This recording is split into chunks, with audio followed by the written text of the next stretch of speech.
Assalamualaikum dan salam sejahtera, anda sedang menonton Agenda Awani. Dan malam ini saya berpeluang untuk menemu bual seorang pakar strategik antarabangsa dalam isu keselamatan dan juga isu senjata nuklear. Untuk itu saya ingin minta izin berbicara dalam bahasa Inggeris. I would like to speak in English now because I would like to welcome Joseph Sirencioni.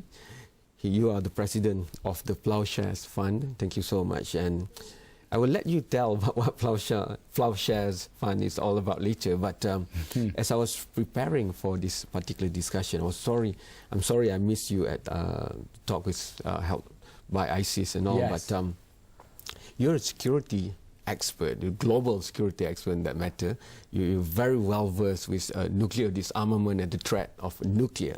And you've written books and countless articles, and you've been in a lot of forums, been on the media, talking about all this stuff. But I only have about 25 minutes with you.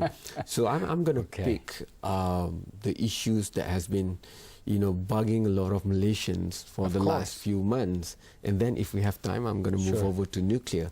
But first and foremost, over the space of just about 4 months, 2 Malaysian planes had disaster, in their path. And first was MH370, and that also, it requires the cooperation of multinational agencies and a lot of security areas that we've looked at through various countries. And then we're still reeling from MH370 and the news and the tragedy of that when suddenly over the airspace of Ukraine, MH17 happened. So my point when I was trying to look up at all the things that they have on you on the internet is maybe you're the right person for me to ask this question. This is the 21st century. Yes. And people in Malaysia are very well known and acknowledged as moderate kind of society. Regardless of our faith and culture. I mean, that's one thing that will shine through. But like it or not, whether we disturb others or not, we are somehow dragged into the conflicts of others. And for MH17, that was very, very clear. It was an international route. It was flying during at a height that was very well known for commercial airlines, approved by the United Nations and ICAO and stuff. But suddenly, we believe it's a missile that knocked it out of the airspace and killed everybody inside. So, in the 21st century, where diplomacy is supposed to be stronger than anything else because of communication that happens not only between institution to institutions, countries to countries, but people to people, billions of people with smartphone gadgets online and stuff like that. How come we are still seeing tragic episodes like this involving security of the world when we should be moving on from the 20th century? All those tragedies, that doesn't sound like the 21st. It sounds more like the 20th. But sadly, this happened to us. Maybe I can pick your brains on this. I'll give you the sad news and then the good news. The sad news is MH17 was completely avoidable. There are some airline crashes that are acts that we cannot stop. This we could have prevented. First, the governments should have warned the airlines not to fly over a combat space where we knew that the separatists had air-to-air missiles and had used them. The Russian-backed separatists had shot down almost 24 planes already, including 2 military transport planes. The evidence seems clear that they thought this was another transport plane. They fired a surface-to-air missile, and it cost almost 300 lives. So it should have been prevented. Second, we should have a resolution of this. We should have a resolution of this. I would ask the governments of Russia and the separatists to stop the fighting in the area so the Malaysian authorities can get there, can take back the remains of those who still have not been claimed, and can do a thorough investigation and get to the root of it. That's the bad news. Yes. The good news? The good news. It's true, you see the news of the terrible tragedies there are in the world, whether it's in Iraq or Somalia or MH17, but the truth is that there are fewer wars now than there used to be. There are fewer people dying in wars. We've had several 100,000 people killed in wars in the last decade, but that is still fewer than died in just one war of the 20th century, the Vietnam War, which killed several million people. Because we no longer have a Cold War, we no longer have a rivalry between the United States and Russia, we actually have fewer proxy wars. So the wars that do occur are still terrible, but they're smaller in scale and they're less frequent than we used to get in the 20th century. It might be smaller, but with the advance of technology, Yes. it can create bigger damage. Yes. And that goes all the way also to the threat of nuclear. What Yeah. if these smaller entities, like the militants of IS, for example, Yes. if they have a nuke bomb, Yes. of course they will use it. If they can kill and slaughter people, put the video online, for Yes. example, that wouldn't be, something that they wouldn't do. However, if I go back to MH17, all well and good from the point of views of governments or institutions, but as a normal traveler, Yes. I mean, it's a normal thing to do. You buy a flight ticket. You don't check the flight You don't route. check whether it passes over which area and whatever it is, because if the flight is on, then you'll be taking for granted that the professionals in the industry of the Yes. airlines, plus the international organizations, Wow. would have seen to that. So in the 21st century, even though conflicts are fewer, well, like what you said, maybe the intensity of conflict are not, and it can reach us, people like you and me, normal people, just like that. I have to go for the first break, but once we are back, like your views on that. Okay. Plus, maybe we can go to the nuclear threat after this.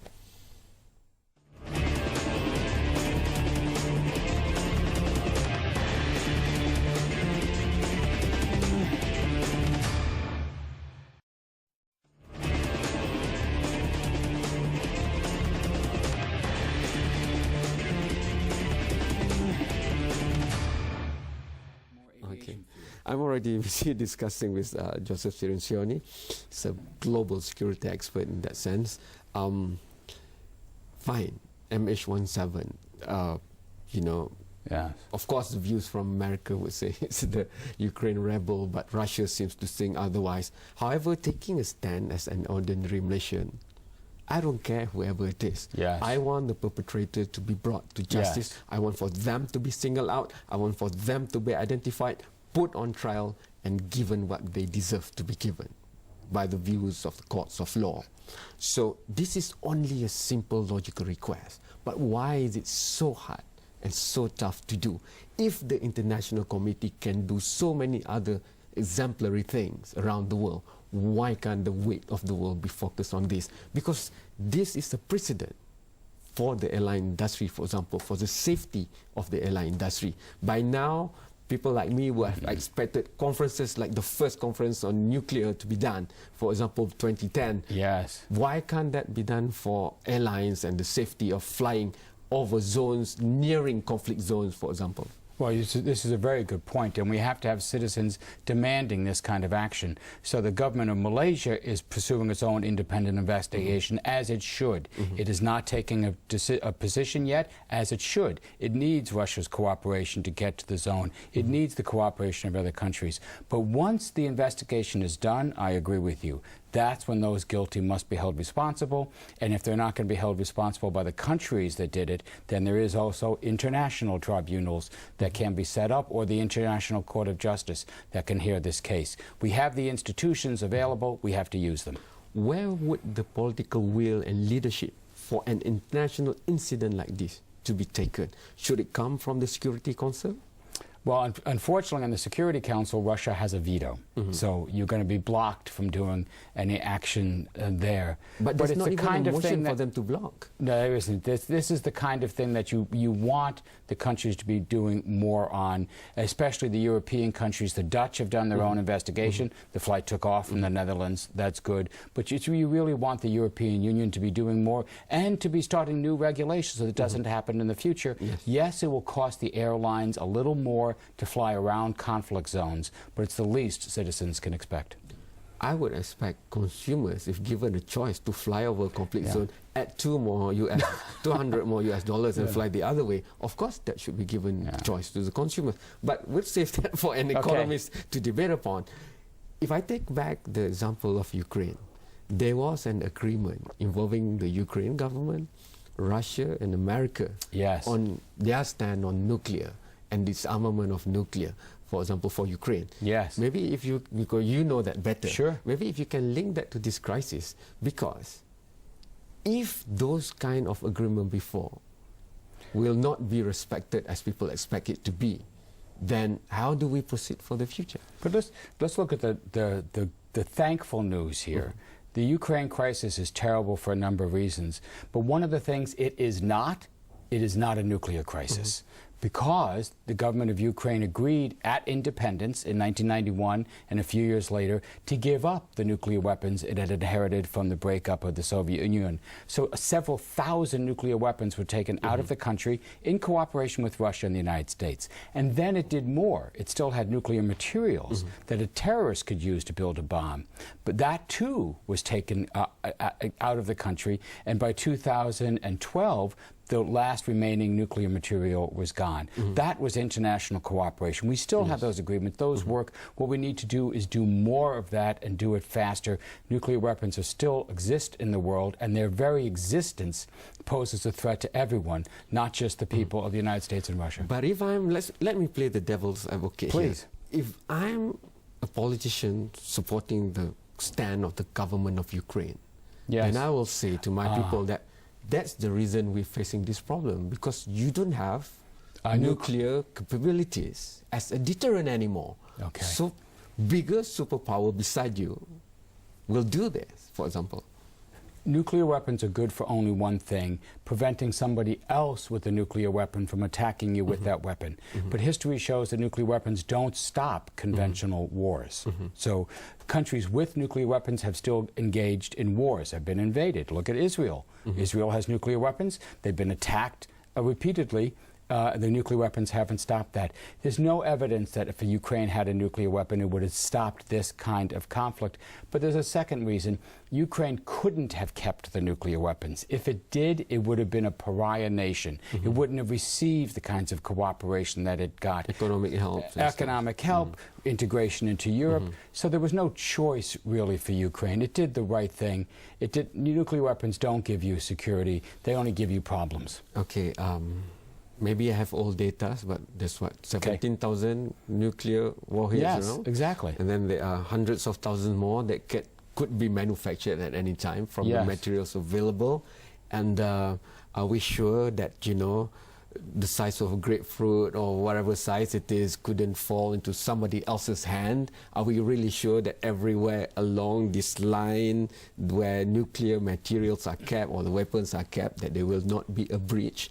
That's already there. But lay on top of it the conflicts happening nowadays. Yes. And we've seen in Syria, or we've seen now in Yemen, that things can just turn overnight and suddenly a new entity. A lot of people in Malaysia don't even know ISIL. Now it's just IS, and things keep on moving. In America, for example, now not only have to look at Syria, they have to look at Yemen, and Pakistan is still another issue on the border with Afghanistan, and Afghanistan is the story itself. Then there's still Iraq ongoing. So all these things, layer on top the threat of nuclear.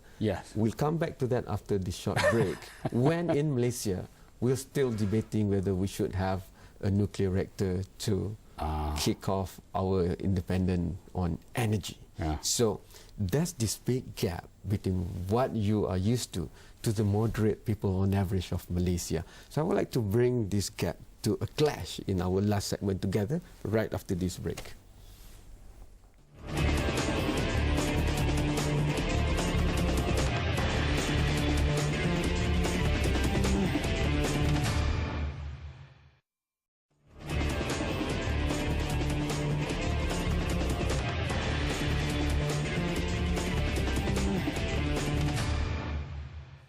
The nuclear nightmare securing the world before it's too late. Bombs scare the history and the future of nuclear weapons. Author is here. Like I said to you before the break, this is a very, very peaceful country. Yes, we have here and there small fires here and there, but that's only expected. Just like in a family, there'll be, some tension here and there. But largely, we are very, very peaceful.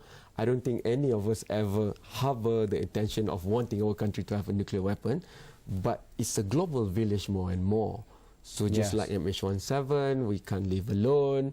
If we travel, we're going to travel through other people's airspace. And even if we don't want certain stuff, it might come our way.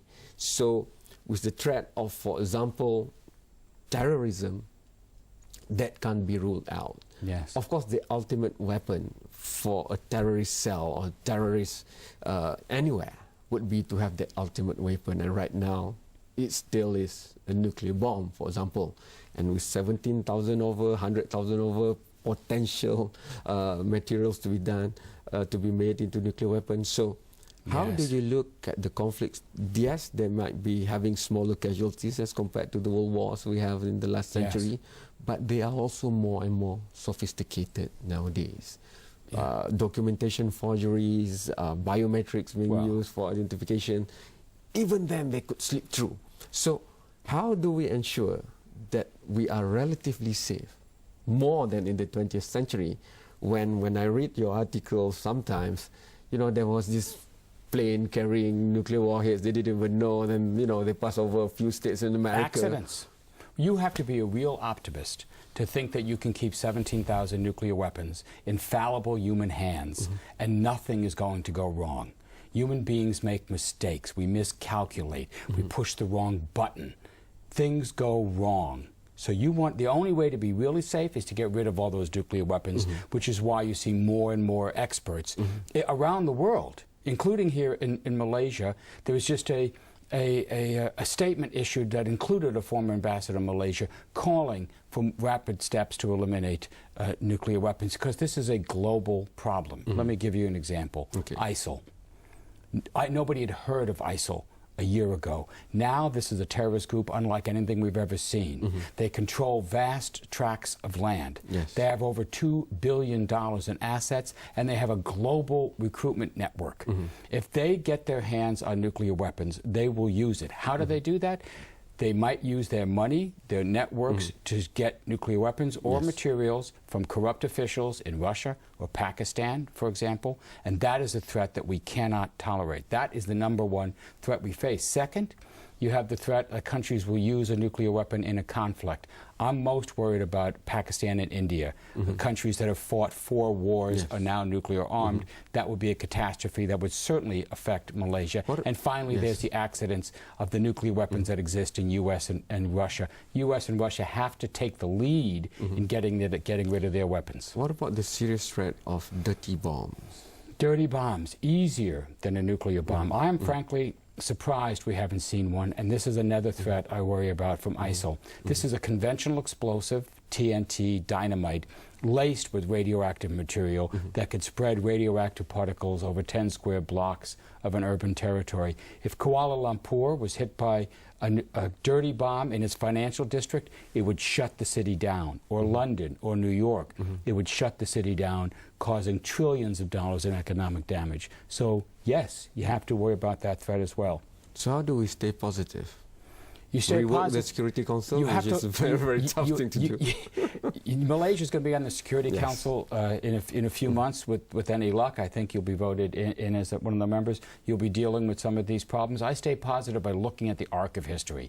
We are moving towards progress. Fewer wars, fewer people dying in wars, fewer nuclear weapons. There used to be 70,000 in the world. They're getting fewer and fewer. I see great leaders of countries calling for the elimination of these, speaking out more loudly when you see tragedies like the massacres of ISIL is committing in Iraq. You see countries coming together. I see the progress.